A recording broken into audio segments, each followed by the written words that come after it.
에덴에서 반모까지 9번째 시간인데 공식적으로는 실제로는 10번째 말씀을 나누고 있습니다. 여호수아서를 그때 우리 송구영신 예배 때 한 번 더 우리 같이 묵상했기 때문에 10번째 시간에 벌써 우리가 도착을 했습니다.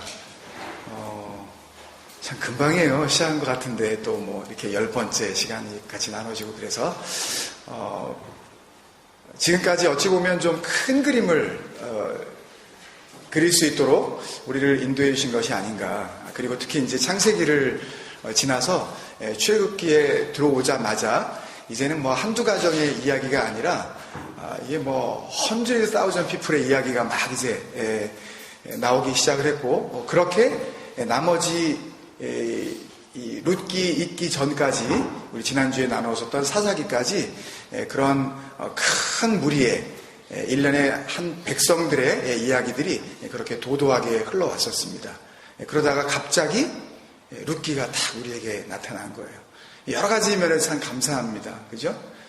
막 매번 막 50장씩 뭐 40장씩 막 이렇게 읽으시려고 하다가 4장 이러니까 왠지 하나님께서 주신 막 축복인 것 같기도 하고 참 희한한 그 일인데 아무도 거기에 부담을 주지 않았는데도 불구하고 왠지 한 주간이 굉장히 기쁜 분은 한 분도 안 계셨을 줄로 믿습니다. 여러분들이 다 읽으시고 또 묵상하셨다시피 룻기는 아주 작은 책입니다. 그래서 은혜가 되셔요? 장수도 이게 이 4장밖에 안 될 뿐더러 거기에 나오는 절수를 다 합쳐봤자 85 verses밖에 안 됩니다. 85절밖에 안 돼요. 그리고 거기에 절반이 넘는 45절이 다 다이알로그로 되어 있습니다. 컨버세이션이에요, 다.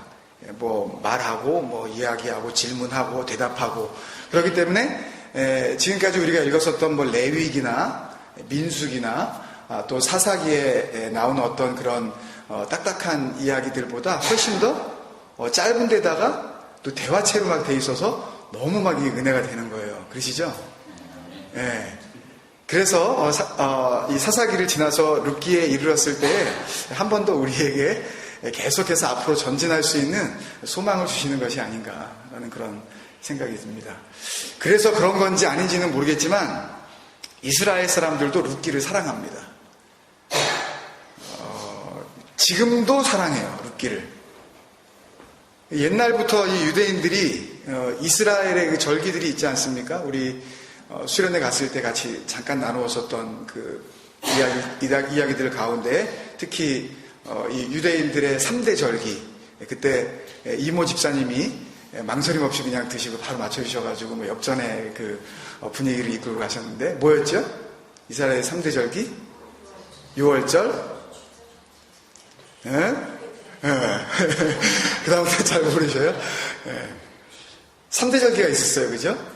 추수를 다 하고 그것에 대해서 감사하면서 드리는 맥주절 있었고 또 그것을 이제 다 창고에다 드리고 이제 하나님께서 우리를 광야 가운데에서 이렇게 인도하여 내시기까지 함께 하셨던 것을 기억하면서 텐트를 치고 장막절 혹은 뭐 초막절 수장절이라고 하는 절기가 있었습니다. 이 절기 때마다 읽는 성경 본문이 있었어요.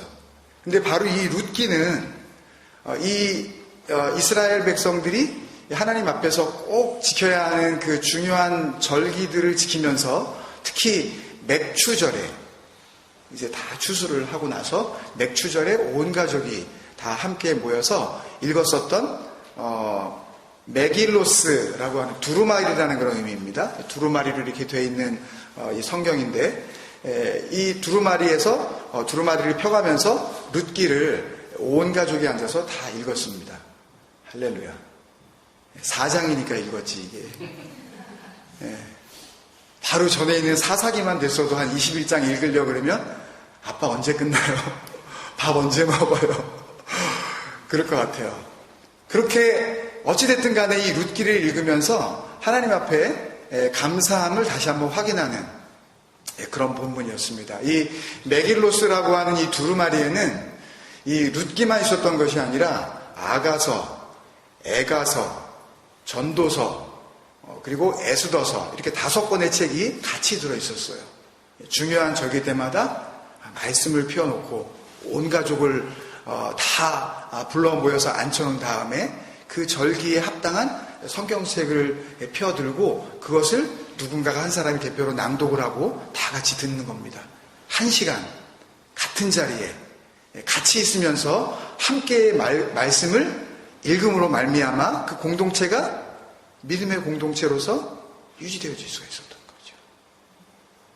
2013년 우리 주님 생각 에클레시아 각 가정마다 이런 진정한 믿음의 가정, 말씀 앞에서 우리가 하나가 되어지는 그런 본질적인 축복이 임하시기를 주님의 이름으로 축원드립니다. 특히 이 룻기는 추수가 다 끝나고 나서 이제 하나님께 감사드리는 그 상황에서 이제 드렸던 본문인데요. 그러니까 이스라엘 사람들에게 있어서 룻기 그러면 뭐가 생각이 나겠습니까? 추수 때가 생각이 나는 겁니다. 추수 때가 생각이 나면 또 다른 생각이 꼬리를 물고 날 수밖에 없는데 해마다 추수하게 하시고 풍성한 수확을 거두게 하시는 하나님의 은혜를 기억하는 겁니다. 추수의 주인이 되어주신 Our Lord of the Harvest, 우리를 추수하게 하시고 거두시게 하시는 그 하나님이 연상이 되는 거예요. 예? 룻기를 생각만 하면 누가 생각이 난다고요? 예, 아버지 하나님의 은혜가 생각이 난다. 나라 없는 백성, 땅 없는 민족을 이끌고 나오셔서 약속의 땅 주시고 또 거기서 살게 하셨고 그리고 먹을 수 있는 양식을 거두게 하시는 하나님의 은혜를 기억하게 되었던 거죠. 뭘 통해서? 룻기를 통해서 하나님의 은혜를. 그래서 룻기를 우리가 바르게 묵상하면 묵상할수록 10여 년 전에 고향 땅을 떠나서 뭔가 자기의 생계를 이제 찾기 위해서 이방 땅으로 갔다가 거기에서 사랑하는 남편, 2 아들 다 잃고 지금으로부터 약 한 3150년 전의 이야기인데요. 그때 한 여인이 남편과 아들을 잃었다는 이야기는 우리가 생각하는 정도의 그런 슬픔만이 아닙니다. 이것은 사실상 존재가 거의 불가능한, 살아남을 수가 없는 정말 위험천만한 그런 상황에 그런 위협을 받고 있는 상태까지 지금 갔다는 그런 이야기예요. 뭐 남편 없으면 그냥 혼자 살면 어때? 정도의 그런 문제가 아니라고요. 그런 절망적인 상황에 빠져서 다시 고향 땅 어디로요? 베들레헴으로 돌아온 겁니다. 그러니 남편 잃고 2 아들 잃고 그래서 이제 달랑 시어머니와 이제 첫째 며느리도 자기 땅으로 다시 돌아가 버리고 둘째 며느리 하나 데리고 온 바로 이 룻기의 절망적인 스토리 라인, 이 라인만을 생각나게 하지 않으시고 이 룻기를 바르게 묵상하면 묵상할수록 그 스토리 라인은 점점 희미해집니다. 그리고 그 가운데에 정말 보잘것 없어 보이는 아무 힘도 없는 이 2 과부와 함께 하시면서 이들을 회복시키시는 한량없는 하나님의 사랑, 그 놀라우신 은혜의 숨소리는 점점 더 거칠고 뚜렷하게 들려오는 것입니다. 스토리 라인이 그레이스 라인으로 완전히 들어가 버리는 역사가 일어나는 것이라고요. 여러분, 삶의 이야기들이 얼마나 많습니까, 여러분? 누구는 어떻게 하고 살고, 누구는 저렇게 하고 살고 하는 그런 이야기들이 얼마나 많냐고요. 그런데 그 많은 이야기들 가운데 정말 하나님의 은혜를 기억하는 사람은 그 이야기가 무색해지는 겁니다. 그 이야기의 고통과 아픔과 그 절망은 사실 그다지 중요한 게 아니에요. 뭘 알기만 하면 하나님의 은혜를 정말 깨닫기 시작하면 그 이야기는 스토리라인은 점점 우리 마음 가운데에서 의미를 잃어버리고 점점 더 하나님의 은혜가 각인이 되어지는 것입니다, 여러분. 그게 믿음의 사람이 살아가는 삶의 본질이에요. 이야기 속에 역사하셨던 하나님의 그 손길, 그 은혜의 물줄기. 그래서 룻기의 향기를 한마디로 표현한다면 저는 망설임 없이 하나님의 한량 없으신 은혜라고 그렇게 고백할 수가 있습니다. 오늘 본문은 이것을 시어머니 나오미의 고백, 룻기 2장 20절의 표현과 또 이제 머지않아 룻의 남편이 될 보아스의 고백 3장 10절을 통해서 우리에게 이렇게 표현을 하고 있는데요. 우리말로는 각각 은혜 그리고 인애로 번역이 됐지만 히브리어 명사는 한 단어, 같은 단어 헤세드라고 그렇게 표현을 했습니다. 그게 무슨 뜻인지는 모르지만 번역이 헤세드가 은혜 그리고 인애로 번역이 되어졌다면 룻기는 하나님의 은혜, 하나님의 인애라는 헤세드의 책임이 분명한 것입니다. 그렇다면 오늘 우리가 룻기를 통해서 하나님의 뚜렷하고 그 분명한 숨결을 붙잡을 수 있으려면 헤세드가 주시는 은혜를 우리가 발견할 때에 그 모든 은혜를 우리의 은혜로 그렇게 받아 누릴 수 있을 줄도 믿습니다. 나오미와 보아스를 통해서 룻에게 예언된 그 하나님의 복은 바로 헤세드의 복이었습니다. 그러니까 우리가 룻기를 말씀의 숲이라는 그런 큰 관점에서 바라보면 이 룻기라는 말씀의 숲에 들어올 때에 우리는 어떤 향기를 느낄 수 있냐 하면 헤세드로 가득한 하나님의 숨결을 자연적으로 호흡하게 되는 것입니다. 그러니까 뭔지는 잘 모르지만 은혜요 인애라고 하는 이 하나님의 숨결을 맛본 사람은 그 숨결에 도취가 되어져서 한 번 들어오는 것으로 견디지를 못하고 어떤 분처럼 몇 번 들어와요? 카페가 좀 들어오시는 분만 들어오고 그래가지고 여러 번 들어오는 거죠. 룻기에 자꾸 들어오고 싶은 겁니다, 여러분.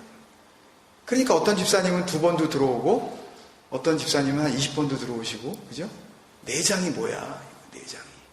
이런 건 한 10번쯤 읽어줘야지, 이런 거. 아멘도 없고.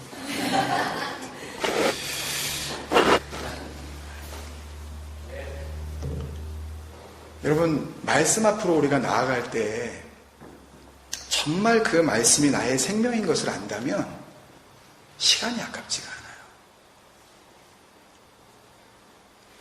그 말씀으로 인하여서 내가 살아날 수 있다는 것을 2012년을 통해서 분명히 깨달은 장본인들이라면 4장이라는 말씀이 내 앞에 주어질 때에 그것을 어떻게 받아들일 수 있어야 되냐 하면 도대체 이 작은 분량을 주시면서 나에게 요구하시는 하나님의 요청은 무엇일까?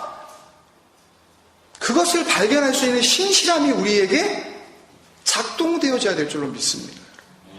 4장이니까 뺑뺑이 놀다가 주일 아침에 간단히 읽어도 되겠네 그런 마음이 아니고요.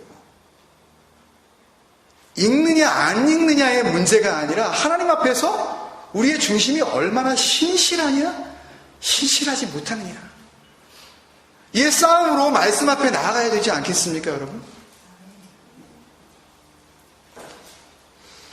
그런데 이 룻기를 바라보면서 한 가지 문제는 바로 이 헤세드인데요. 우리나라 말에 이 정이라는 단어가 있습니다. 정이 있다, 정이 없다, 혹은 정이 떨어졌다, 정이 간다.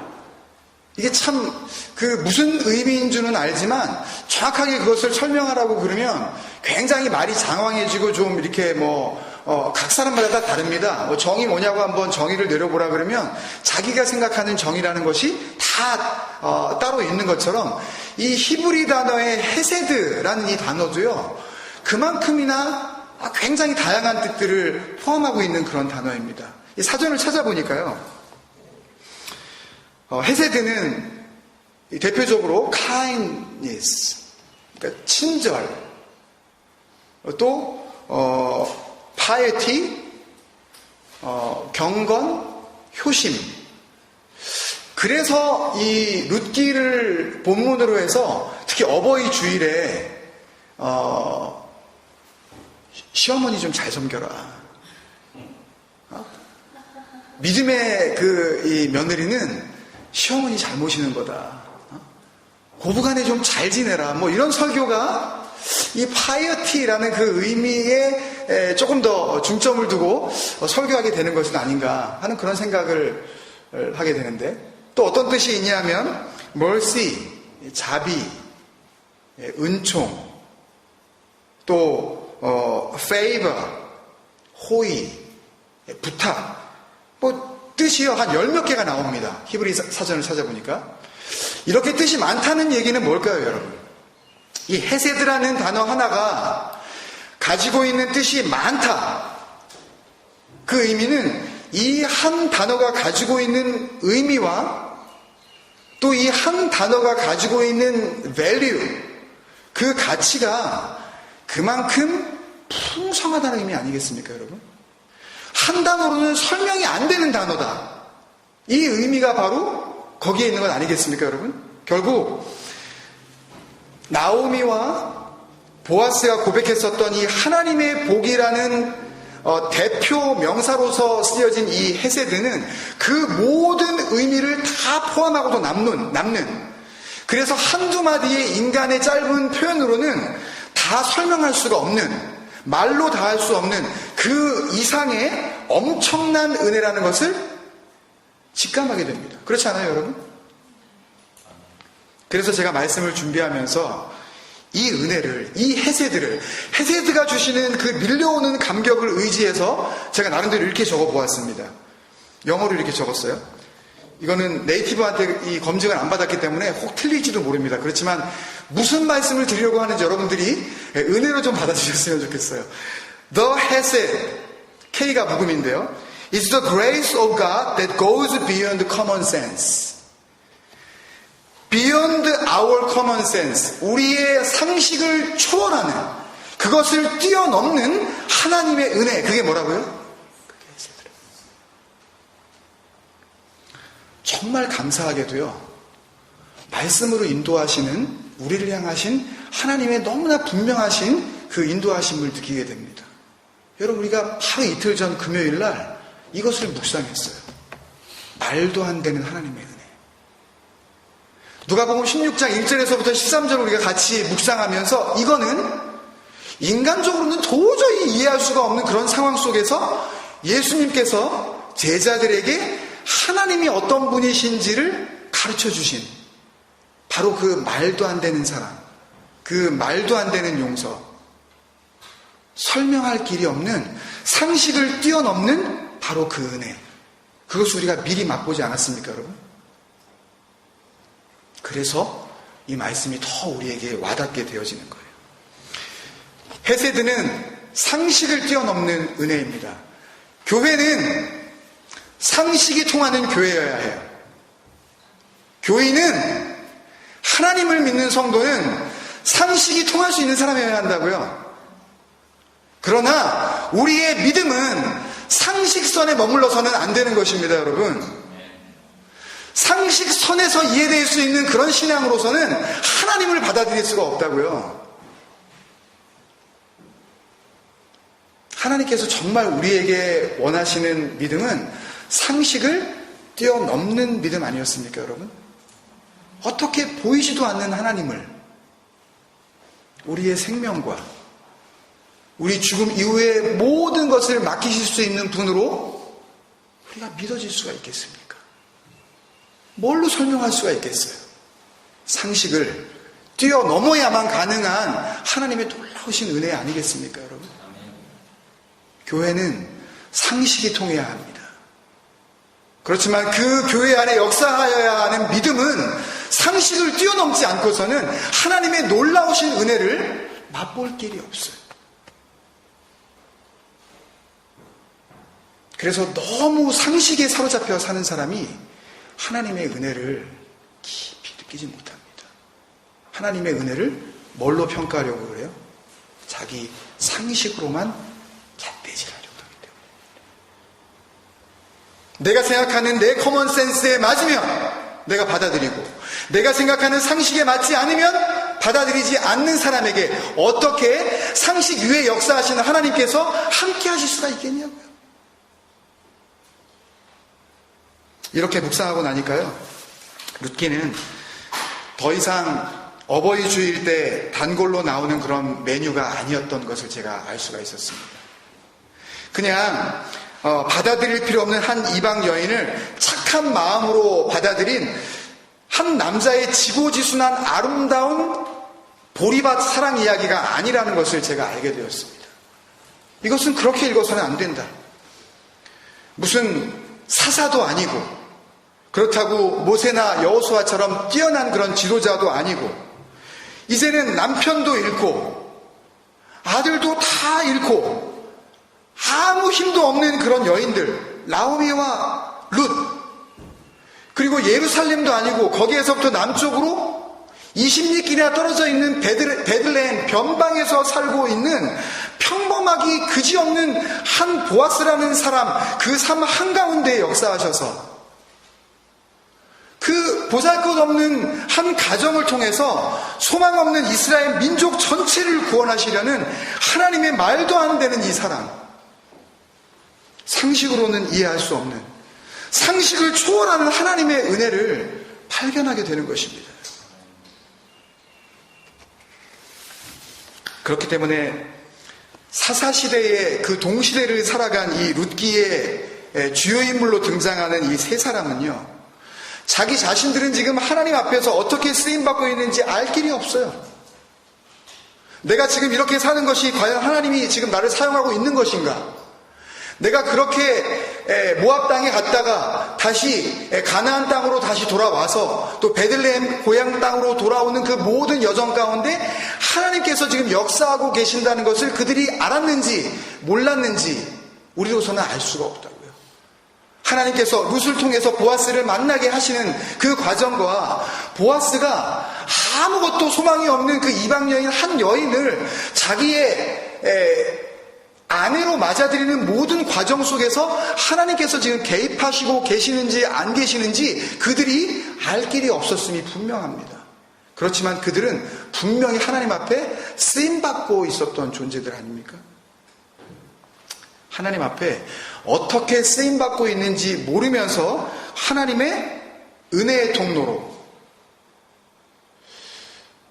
The passage of the Hesed, 헤세드가 지나가는 길로, 그 패시지로 그렇게 지금 이들이 하나님 앞에 쓰임을 받고 있는 것입니다. 여러분, 하나님께 쓰임 받는다는 것은 이런 것입니다. 내가 하나님께 지금 쓰임 받고 있다. 여러분, 진정으로 하나님께서 쓰시고 하나님께서 역사하셔서 전적으로 하나님의 능력만이 나타나는 하나님의 쓰이시는, 하나님이 사용하시는 그 하나님의 쓰임받음은 이렇게 드러난다고요. 내가 알지 못하는 가운데 내가 쓰임받고 있다라고 누구에게도 말할 수 없는 그 순간 속에서 하나님은 누군가를 모두를 위하여 사용하시고 계시다는 말씀입니다. 그래서 저는 우리 교회를 향하여서 소망이 있다고 생각을 합니다. 보잘것없어 보이는 작은 공동체, 이곳저곳을 떠돌아다니면서 목자 없는 양같이 그렇게 슬퍼하고 있는 한 작은 무리의 믿음의 공동체, 이 믿음의 공동체가 하나님 앞에 쓰임받고 있는지 아닌지 우리는 지금 알 수가 없어요.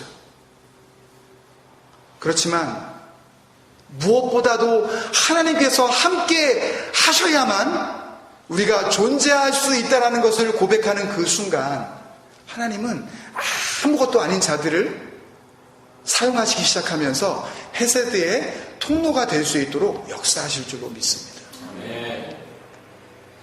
은혜의 통로가 된다는 것은 그래서 내가 은혜의 주체가 된다는 것을 의미하는 게 아닙니다, 여러분. 나는 은혜의 통로가 된다. 나는 그저 쓰임 받는 것이다. 오히려 하나님의 은혜는 그 은혜가 아니면 도저히 살아갈 수 없는 완전히 은혜에 목마른 자. 은혜가 아니면 도저히 기사회생할 수 없는, 정말 그 어려움 가운데 벗어날 수 없는 그 사람들을 통해서 드러나고, 그리고 하나님의 은혜는 흘러가게 되는 것입니다, 여러분. 여러분 보세요. 자신들은 몰랐지만 이 마지막 룻기 4장 21절 중간 부분에 보면은요, 보아스는 누구를 낳고 오벳을 낳고, 오벳은 이새를 낳았고, 이새는 누구를 낳았다고요? 다윗을 낳았어요. 여러분, 보아스가 룻과 결혼하면서 한 2대쯤 내려가면 그때 이스라엘을 다스릴 통일 왕국의 왕이 탄생할 거야 라고 생각이나 했을까요? 믿음으로 바라봤을까요? 전혀 알 수가 없었을 것입니다. 자신들이 이스라엘을 하나님의 버림받으심으로부터 구원할 수 있는 한 소중한 하나님의 마음에 합한 자 되어질 바로 그의 great grandmother, great grandfather, 증조모나 증조부, 증조할머니나 증조할아버지가 될 거라는 것을 생각하지도 않았을 거예요. 거기다가 보십시오.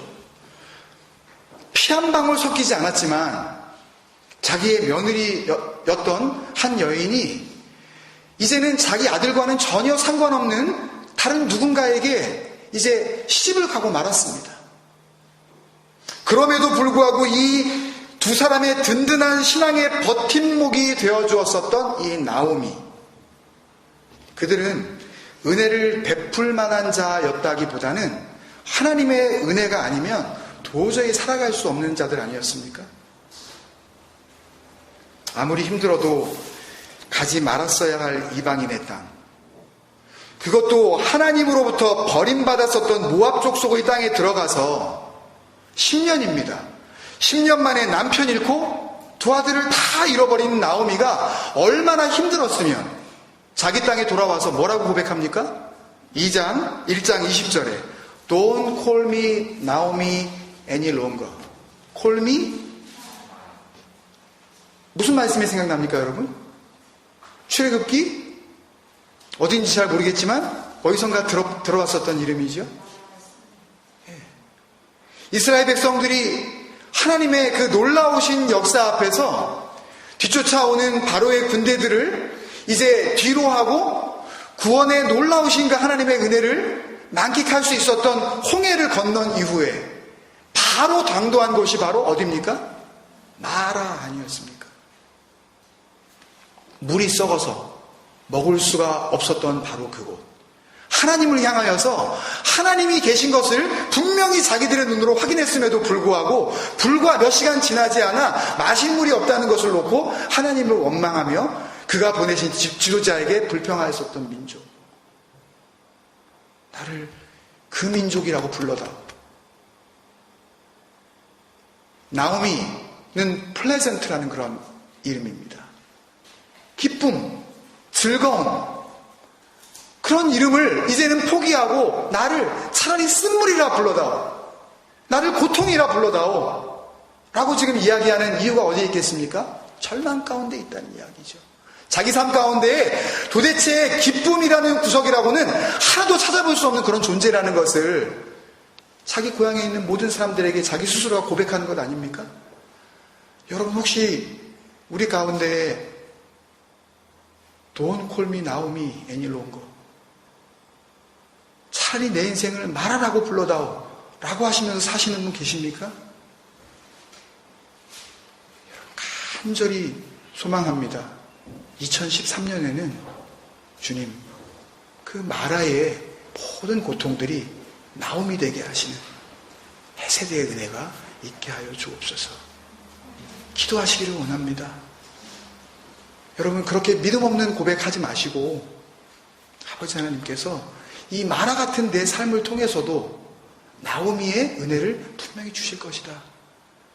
여러분, 마음을 흔들리지 아니하고 믿음 안에서 그렇게 굳세게 서시기를 주님의 이름으로 간절히 축원합니다.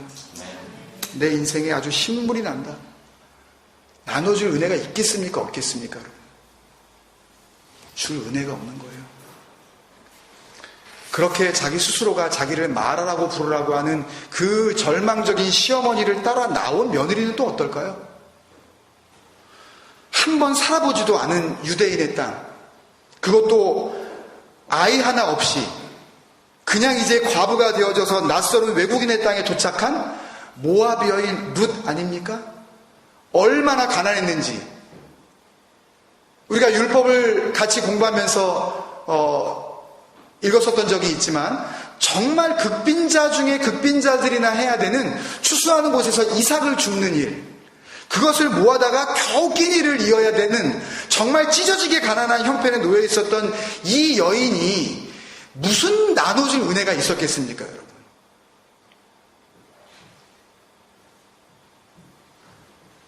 그에 비해 보아스는 좀 나아 보이십니까, 여러분?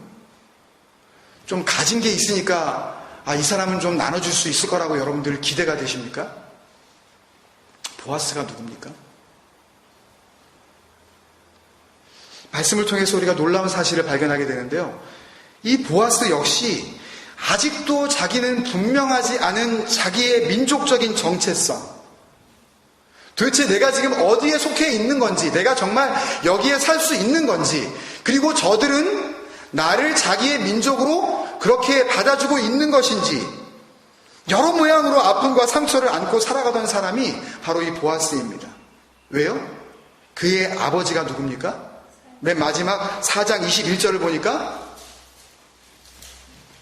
이게 셀몬인데, 그 셀몬이 이 셀몬에서 나온 셀몬인지는 제가 잘 모르겠습니다. 살몬은 누구를 낳고? 살몬은 보아스를 낳고. 그런데 마태복음 1장 15절에 보면은요, 주님의 제자 마태가 예수님의 족보를 아브라함 때부터 예수님 때까지 쭉 써내려가면서 이렇게 기록을 하고 있습니다. 살몬은 누구에게서 보아스를 낳고? 라합에게서 보아스를 낳고. 그러면 보아스의 어머니는 누구예요? 기생 라합입니다. 베들레헴에서는 지금 좀 부유하게 살고 있는지 모르겠습니다. 조금 어떻게 열심히 살아서 하나님의 은혜를 받고 이제 그래도 먹을 만한 그런 삶을 살고 있는지 모르겠어요. 그렇지만 하나님의 뜻보다는 이제는 자기의 소견대로 살아가고 있었던 사사시대 아닙니까? 하나님의 기준으로서 인정받지 못하고 있는 그 사사시대에 가나안 출신으로, 그것도 이방 우상을 섬기던 기생 라합의 몸에서 태어난 천박하기 그지없는 태생이라는 상처를 지울래야 지울 수가 없었던, 오히려 하나님의 은혜가 있지 않고서는 그 땅 가운데 살 수 없었던 존재가 보아스 아니었을까요, 여러분? 여러분, 우리가 가지고 있는 것들이 우리를 진정으로 만족하게 해주던가요? 보아스는 그런 아픔을 가지고 살았던 사람이 분명합니다. 하나님의 은혜는, 하나님의 은혜가 아니면 정말로 살아갈 수 없음을 깨닫고 그 은혜 앞에서 언제나 목마른 영혼, 늘 갈급한 심령, 주님께서 마태복음 5장을 통해서 이야기하셨던 그 산 위에 사신 그 산상수훈의 말씀처럼 애통하는 자, 뭘 애통하겠어요? 억울해서? 남편이 나한테 잘 못해주니까? 애들이 말을 안 들어서? 하는 일마다 잘 안 되고 사업이 망해먹으니까? 아니에요. 그런 애통이 아닙니다, 여러분.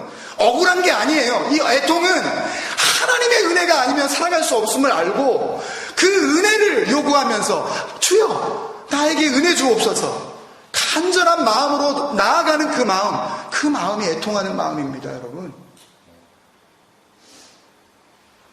그 사람들에게만 아낌없이 부어주시는 하나님의 위로,